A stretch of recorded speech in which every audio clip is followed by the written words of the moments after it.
My colleague from Georgia, Mr. Collins, has introduced H.R. 244, the MAC Transparency Act, which would provide much-needed transparency to the operations of PBMs and provide pharmacies, businesses, and Americans a better understanding of their insurance coverage and the true drug cost.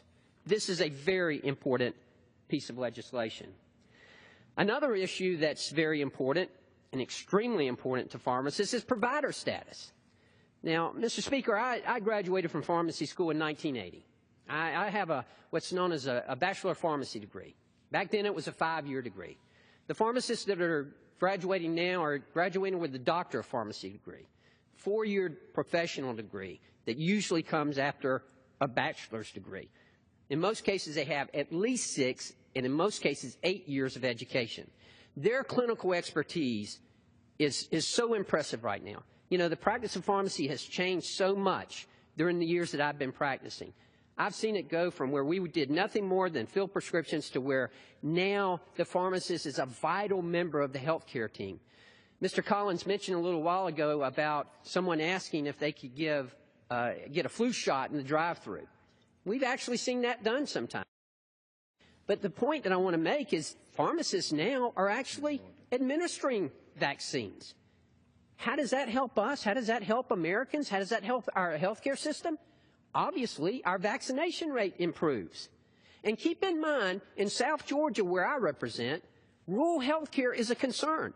We quite often say in Georgia that there are 2 Georgias. There's North Georgia and the Atlanta area, Atlanta metro area, and then there's the rest of Georgia.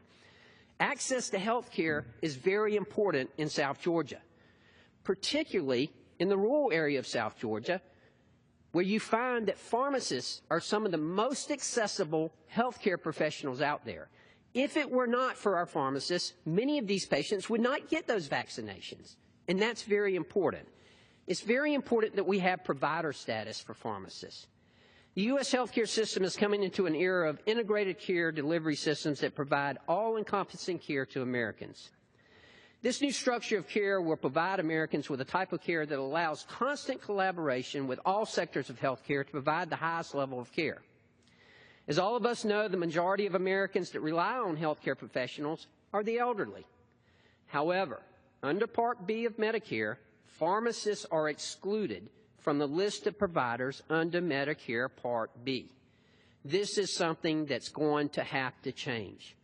You know, regardless of how you might feel about the Affordable Care Act, regardless of how you might feel about what's our state of health care here in America now, one thing is for certain: we're going to have to utilize all disciplines in health care to improve our system. We're going to have to utilize pharmacists. We're going to have to utilize nurses, physician's assistants. We're going to have to make use of all of those. Now, to my physician friends, make no mistake about it. Doctors remain the quarterback, remain the captains of the team. We have to have them. They are essential. But these services that have been provided in the old model, where doctors did everything and the other healthcare professionals didn't participate, has got to change in order for healthcare to sustain here in America. We've got to utilize these. My wife's a physical therapist. The physical therapists who are graduating now, again, so clinically oriented, and they can do so much more. And we find that in all different aspects in allied health care. That's something that we have to do. That's why it's vitally important that we have provider status for pharmacists. Physicians, physician's assistants, certified nurse practitioners, qualified psychologists, clinical social workers, certified nurse midwives, certified registered nurse anesthetists. All of those are reimbursable and covered under Medicare Part B, but pharmacists are not. Pharmacists need to be included in that. These professionals make up a healthcare team that provides an integrated healthcare plan for the treatment of a patient. However, I've never experienced a patient that required this level of care without being prescribed medications. It's a vital part of it. If we don't give the medications to them, the whole process fails. Why did the patient go to the doctor and spend all this time being diagnosed? And this doctor used all of his expertise in diagnosing this patient if they're not going to get the medications. It's a vital part. We refer to it as a 3-legged stool. where you've got the physician, you've got the pharmacist, and you've got the patient. All of them have to work together to make the system work. If we really want to provide a fully integrated healthcare system, pharmacist services should be included under Medicare. This is why my friend from Kentucky, Mr. Guthrie, has introduced H.R. 592, the Pharmacy and Medically Underserved Areas Enhancement Act. This legislation would include pharmacists under the list of providers under Medicare Part B and provide a true integrated healthcare team for Medicare patients. Finally, the third thing that we need to do and that Congress can do. Some health plans, particularly Medicare prescription plans, have selected certain pharmacies to be the plan's preferred provider. We must have any willing provider pharmacy legislation, rather than allow insurance plans to pick and choose a preferred pharmacy.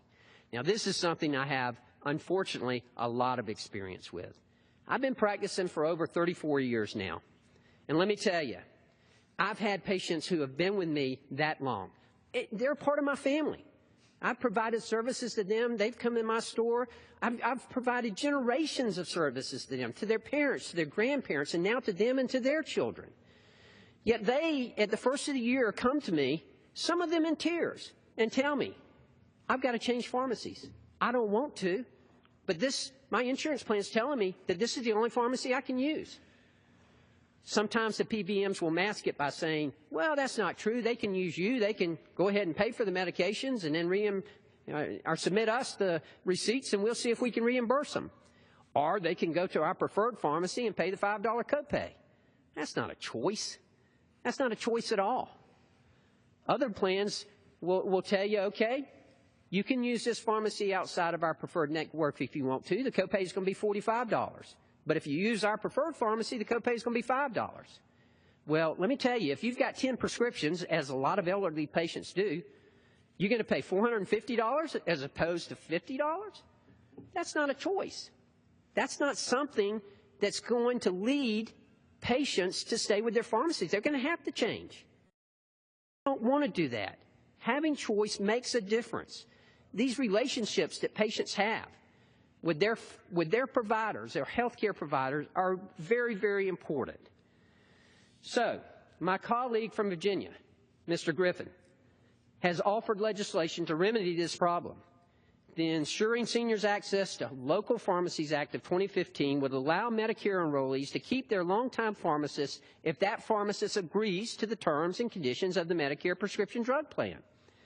In providing this reform, we will be able to provide a free market system for prescription drug plans that will lower cost while also providing comfort to Americans.